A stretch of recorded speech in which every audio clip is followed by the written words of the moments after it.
मंडळी, सोयाबीन पिकामध्ये जे आहे तूर हे आंतरपीक म्हणून मोठ्या प्रमाणामध्ये सर्वत्र जे आहे ते लागवड केली जाते आणि ते लागवड केली पण पाहिजे, कारण की ओव्हरऑल एकरामधला जो आहे खर्च कमी होतो आणि उत्पादनामध्ये जे आहे ते आपल्याला चांगली वाढ झालेली आपल्याला आढळून येते आणि आर्थिक मदत जी आहे ती शेतकऱ्याची यामार्फत केली जाते. आता विषय होतो काय की याच्यामध्ये तण नियंत्रण करण्यासाठी जे आहे ते शेतकऱ्यामध्ये बरेच संभ्रम आहेत, तर ते दूर करण्यासाठी आपण इथं हा व्हिडिओ घेऊन आलेला आहे. आता विषय होतो काय की सध्या लेबरचं शॉर्टेज तर तुम्हाला माहिती आहे, त्याच्यामुळं याला एकच प्रभावी मार्ग उरतो, तो म्हणजे रासायनिक तणनाशकाचा. तर रासायनिक तणनाशक कोणते वापरायचे, तर याच्यामध्ये पण दोन प्रकारचे तणनाशक वापरता येतात. पहिलं जे आहे ते उगवणी पूर्वीचं, तर जे कोर्टेवा कंपनीचे स्ट्रॉंग आर्म येतं, तर तुम्ही ते सर्रास मारू शकता, काही अडचण नाही आहे त्याची. मी माझ्या घरी पण वापरलेले आहे. तर त्याचा जे डोस आहे आपल्याला 12.4 प्रति एकरीसाठी घ्यायचा आहे. जी पुडी येते आपली 12.4 ग्रामची, तर तुम्ही ते प्रति एकरीसाठी वापरू शकता.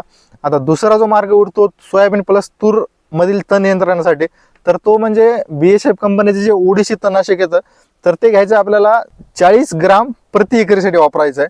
आता दुसरा जो आहे मार्ग तो म्हणजे आदामा कंपनीचे साकेत, जी की आपण 700 ते 800 ml प्रति एकरीसाठी वापरू शकतो.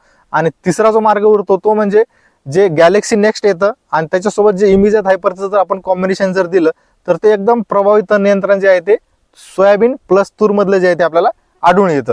तर हे सर्वात उत्कृष्ट प्रोडक्ट होते. तर याचा वापर करून तुम्ही सोयाबीनमध्ये आणि तुरीमध्ये जे सोयाबीन प्लस तुरीमधलं जे तण नियंत्रण आहे तुम्ही 100% करू शकता.